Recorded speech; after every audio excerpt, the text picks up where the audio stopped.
Hey guys, welcome to the Liberal Hive Mind, a channel solely focused on exposing the abundant hypocrisy of the left. Well, I guess here we go again. I mean, at this point, I thought it was pretty clear. They should have heeded the Donald Trump warning. Everything woke turns to shit, okay? Donald Trump warned him, everything woke turns to you-know-what. And of course, that's a statement that's quite easy to fact check. I'll give it a fact check right over here. That's a fact check true. Just take a look at what happened to Bud Light. Take a look at what's happening to Disney, to every woke company you could possibly imagine. Wokeness is catering. DEI initiatives, DEI departments are shuttering, or rather being axed by corporate executives in control. There's been a clear awakening, a realization in the corporate world that wokeism is toxic and the people don't want anything to do with it. Corporations tread in that direction at your own peril. It seems like most people got the memo, except for the idiots at Advil. They just launched their new marketing campaign, and let's just say it's so 2020. We got some stuff to get into. Let's delve into the world of wokeness. Let's roll the tape. All right. It's like I just said, this campaign is so 2020. Take a look at Advil's new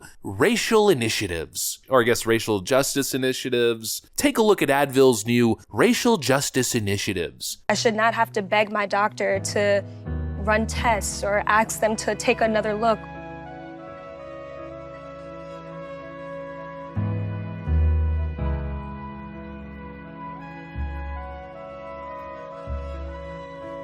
Welcome to Believe My Pain, a discussion about systemic pain bias in healthcare. I want to thank all of you for joining me today as we talk about this very important issue. I also want to thank the Pain Equity Project developed by Advil in partnership with the Morehouse School of Medicine and Black Health for inviting us to be a part of their commitment to addressing pain bias in Black community. What am I even watching? I mean, what is this? That's the question I keep asking myself when exposed to this absolute nonsense. Who's falling for this crap? Racism and discrimination is everywhere, apparently, even in the world of prescription drugs and off-the-counter pain relief substances. What? People deny systemic racism. The industry denies Black people's pain. What exactly are you saying? That Black people are disadvantaged and can't get access to Advil? What does that even mean? Advil is actually just a brand. The actual substance is called ibuprofen. Ibuprofen is an over-the-counter substance that Advil does not own. Now, I'm not a pharmaceutical executive, but I think the term that's used in these cases is generic. It's a generic substance, meaning no company has the exclusive right to produce it. Anyone can produce it. You could get store-label ibuprofen for half the price. You don't even need to see a doctor. Where's the discrimination? I mean, where do these ideas come from? Black people can't get IDs. Black people apparently can't get driver's licenses and have systemic barriers to getting Advil. Stupid doesn't even begin to describe it. Of course, I can hear the leftoids already countering my claim. No, that's not what they're talking about. What they're talking about is the medical system not taking their pain seriously. How do you even prove something like that? You mean to tell me that Black and Hispanic people go to the doctor and say, I'm in pain, and because of the color of their skin, the doctor goes, no, you're not. Get out of my office? And they're simply denied service or denied, I guess,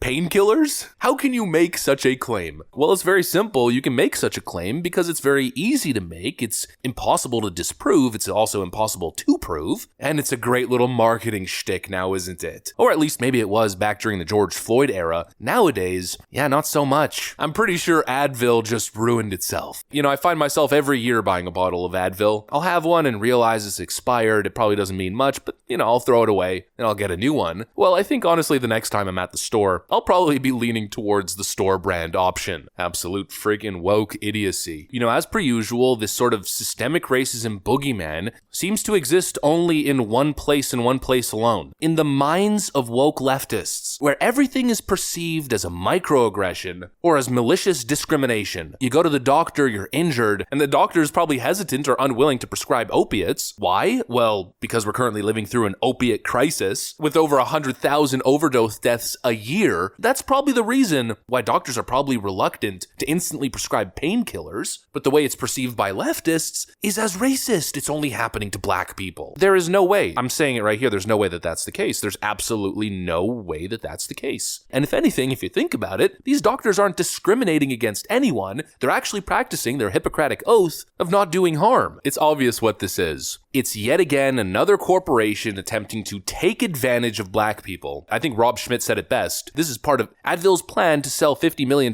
more in pills to black people, disguised as a fight to end racism. That's exactly what this is. It's a for-profit venture. All this feigning of virtue, this fake virtue, the woke presentation, every progressive leftist buzzword that you could think of, just pack it all into one big ad campaign to boost your ESG score, securing more funding, and of course, hopefully, increasing sales. But as I said in the intro, I don't think Advil got the memo. I don't think they got the Trump memo that everything woke turns to you-know-what. And that's obviously what's going to happen here. There's no other outcome. I'm telling you that. There is no other outcome. I believe the company that owns Advil is Haleon, a British multinational consumer healthcare company with headquarters in Weybridge, England. Here's their stagnant stock price. It basically hasn't budged since they listed. Here are their quarterly financials. There's no growth. They're losing money. And this is their desperate attempt to regain relevance, or I guess increase their market share. I think the exact opposite is going to happen. Maybe some wokies are going to jump on the bandwagon. Maybe. Probably not. For the most part, I think Advil's going to receive the Bud Light treatment. Now, obviously, this isn't as viral as the Bud Light incident, but who knows? Maybe we'll be seeing some of those amazing photos of pharmacy and grocery store shelves in the pain relief section where every product looks like it's selling except for Advil. Advil should have taken a hint. They should have seen the writing on the wall. There's a reason headlines like this exist. Tech companies like Google and Meta made cuts to DEI programs in 2023 after big promises in prior years. Some companies have laid off DEI staffers and leaders of diverse employee resource groups, downsized learning and development programs, and cut budgets for external DEI groups by as much as 90% in 2023. If the market is cutting DEI initiatives by 90%, well then it's probably not time to go full BLM 2020 woke. Clearly, consumers don't have the most favorable view of these kinds of fake initiatives. They can see them because the word fake is pretty important there. Most people can see these initiatives for what they are. Absolute fake virtue signaling nonsense. But I guess some people just don't want to learn. No matter how many examples of getting woke and going broke, from Gillette to Disney to Bud Light to now Advil, no matter how many times it happens, no matter how many warning signs there are, no matter how many times you tell people to not drink and drive, some people are just gonna do it. Well, I guess the people at Advil are those some people, and they're about to drunk drive their company off a freaking cliff. And of course, just to clarify, the boycott has nothing to do with race or not wanting to support racial initiatives, and it has everything to do with taking a stand against this cultural Marxist garbage that companies are trying to take advantage of in such clear, disingenuous fashion. Get ready, folks. Advil goes woke, and I'm assuming Haleon is about to go broke. Probably not, but they'll certainly take a hit. Anyways, that's pretty much what I got for you guys. Hopefully you enjoyed this video. If you did, make sure to leave a like and possibly subscribe to the channel. Thanks for watching, friends, and I'll see you on the next one.